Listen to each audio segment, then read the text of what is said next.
Assalamu alaikum, welcome to Times Up Ummah. Today's first news update is coming from Iran elections, where the Iranian people have finally decided the next president of the Iran, which is a new threat from Iran to Israel. The new president, Ibrahim Raisi, the Iran's hardline judiciary chief, has won the election and he will be the next president of Iran. Dear viewers, he will take office in August and will replace the moderate President Hassan Rouhani. And here I also tell you that he is not allowed to run third consecutive election under the Iran law. Dear viewers, the new president will take office in very critical time when Iran is trying to revive the 2015 Iran nuclear deal and finish the harsh economic sanctions that were imposed by the United States. The election of Raisi himself, sanctioned by the United States over human rights abuses, became more of a coronation after his strongest competition found themselves disqualified from running. Dear viewers, the current president Hassan Rouhani has visited Raisi to congratulate him in his office. The state media reported Raisi said, "We will stand by and cooperate fully with the president-elect for the next 45 days when the new government takes charges in early August." Dear viewers,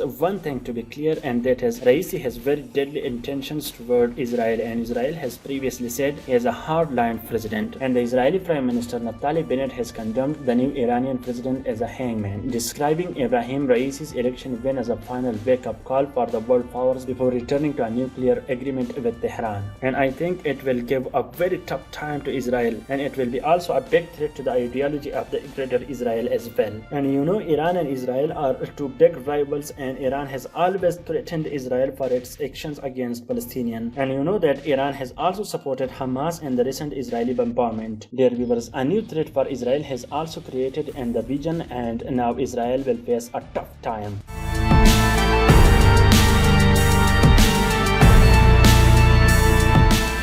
Today's second news update is coming from Israel, where the newly appointed Israeli Foreign Minister Yair Lapid will visit UAE next week, and it will be the first high-level diplomat to visit UAE. Dear viewers, the Israeli Foreign Ministry has announced that he will visit UAE from 29 to 30 of June and will inaugurate an Israeli embassy in Abu Dhabi and a consulate in Dubai. The UAE, Bahrain, Morocco, and Sudan established diplomatic relations with Israel under the Abraham Accord brokered by the former United States President Donald Trump. The Palestinians have condemned the normalization, saying they were grave betrayals by the Arab states and undermined efforts towards Palestinian self-determination. Dear viewers, the Israeli normalization of ties with these Arab countries was one of the Netanyahu's big achievements. But recently, Yair Lapid, a former Israeli opposition leader, made a coalition against Netanyahu's government, and they removed Netanyahu from 12 years grave on power. Dear viewers, recently Netanyahu achieved its biggest achievements, and he normalized ties with these Arab countries. And you should also know that it were really important for Israel because they have now divided the Arab countries, and now the Arab countries even can't have a joint statement against the Israeli bombardment that killed over 250 civilian Palestinians, including 66 children. Dear viewers, firstly, when the accord was reached with UAE, the Donald Trump administration authorized the sale of 50 advanced F-35 fighter jets to the UAE, which would make it the only second country in the Middle East after Israel to acquire them. The Biden administration put the agreement on hold in January after it drew fierce criticism from Democrats in Congress, who argued that the sale had unfolded too quickly and without sufficient transparency. But later in April, the Biden administration decided to proceed with the $23 billion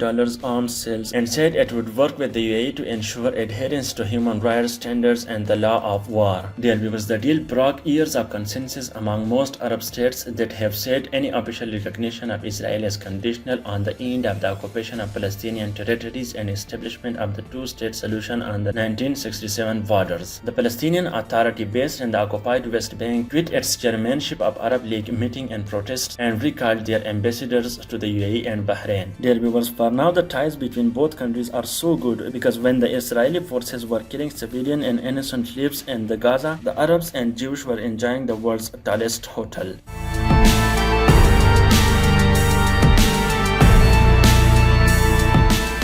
Today's third news update is coming from Afghanistan, where the former Afghan President Hamid Karzai has finally admitted that the United States badly failed and defeated by the Taliban. He said in an interview with the Associated Press that the United States has failed in its two-decade missions of bringing stability to fight extremism and bring stability to his war-tortured nation. He added the departing troops are leaving behind the disaster. The international community came here 20 years ago with this clear objective of fighting extremism and bringing stability. but extremism at the highest point today. So they have failed. Dear viewers, we have always said the United States has badly defeated by the powerful Taliban, but some people disagree with us. But now there's the comments of the former Afghan president who served Afghanistan over a decade, and he now openly admits. And previously he also said the United States bombarded the civilian homes and saying that were in use of the Taliban. He said, we recognize as Afghans all our failures, but what about the bigger forces and powers who came here for exactly that purpose? Where are they leaving us now? He asked and answered, in total disgrace and disaster. And he was also compelled to say that we will be better off without their military presence. Dear viewers, now the civilian knows that the United States was only involved in the conflict for its own interests, and there were no other intentions. And the civilians now support Taliban widely, and reports also saying when the Taliban wants to conquer a district, it calls local elders to convince Afghan forces and leave the area without war or deaths of our Afghans. And we have seen in many videos that the Afghan forces leaving by choice and many of these joining the Taliban. If you see, without the international propaganda, the Taliban has support of the civilians. Karzai also said that,